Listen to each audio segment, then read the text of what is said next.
worst I've ever heard is, what's your service level? And they say, we stopped measuring it because it's so bad or so poor.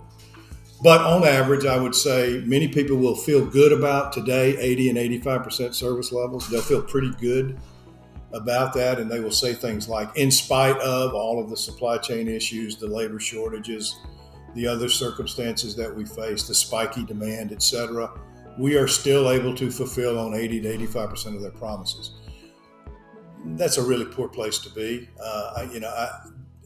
That's not going to be satisfactory in a world that's more normal supply and demand. It's not going to be satisfactory when competitiveness really begins to matter, and you and I as consumers have to make a real hard choice. We can choose to walk from a choice, or we can choose to make a choice. And I like to say to my clients, let's compel the next buyer of our product and service to choose us. And let's compel them to choose us. And I think the best way to do that is on our promise keeping, or our ability to serve when it is they say they want it, we say we'll get it there. So service levels have to improve. They have to start focusing on much more competitive, more normal performance, because people will choose other avenues. Someone will be the one to provide. Lead times are chronically poor in spiky demand and erratic demand scenarios anyway.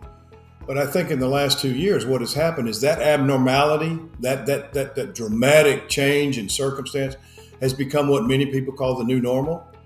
And when it becomes new normal, the businesses have become punch drunk. They're almost like, oh, well, that's the way it is, and there's nothing we can really do about it. And they become lethargic. And then I've seen lead times in some circumstances shift from 4, 6, and 8 weeks, 12, 15, and 24. And then it becomes far easier to go from 24 to 36. And some are in the 36 to 48 week. I mean, my conversation with executives is, I would forget what I bought when I got it if lead times were that bad.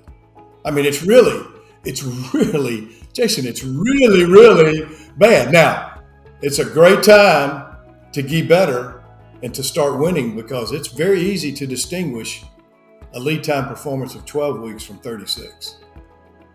Now you can start winning if you're 12 and they're 36. So.